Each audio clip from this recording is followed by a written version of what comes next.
রূপগঞ্জ কায়েতপাড়া ৯ নং ওয়ার্ড যুব দলের সভাপতি শফিকুল ইসলামের উপর হামলার প্রতিবাদে সংবাদ সম্মেলন অনুষ্ঠিত হয়। রূপগঞ্জ প্রতিনিধির পাঠানো তথ্যচিত্রের ডেস্ক রিপোর্ট।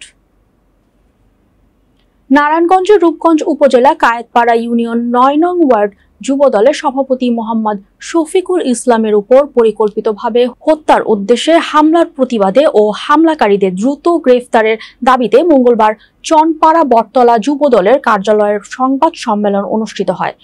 এ সংবাদ সম্মেলনে উপস্থিত ছিলেন ৯ নং ওয়ার্ডের যুব দলের সাধারণ সম্পাদক মোহাম্মদ মামুনুর রশিদ, সাংগঠনিক সম্পাদক শাহ আলী, সাবেক সাংগঠনিক সম্পাদক মোহাম্মদ আলাউদ্দিন, ১ নং সহ সভাপতি মোহাম্মদ রেজাউল, ২ নং সহ সভাপতি আব্দুল হক, সিনিয়র সহ সভাপতি আলম সহ অনেকে উপস্থিত ছিলেন এবং শফিকুল ইসলামের উপর হামলাকারীদের দ্রুত গ্রেফতারের দাবিতে বিক্ষোভ মিছিল করেন চনপাড়া ৯ নং ওয়ার্ডের সাধারণ জনগণ।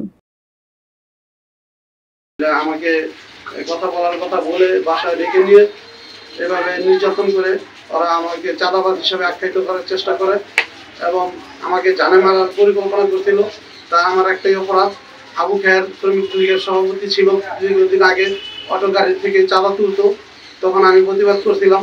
এই আবু খায়ের কিছুদিন আগে মাদক সহ তার দোকানে ধরা পড়ছিল, সেখানে আমি প্রতিবাদ জানিয়েছিলাম।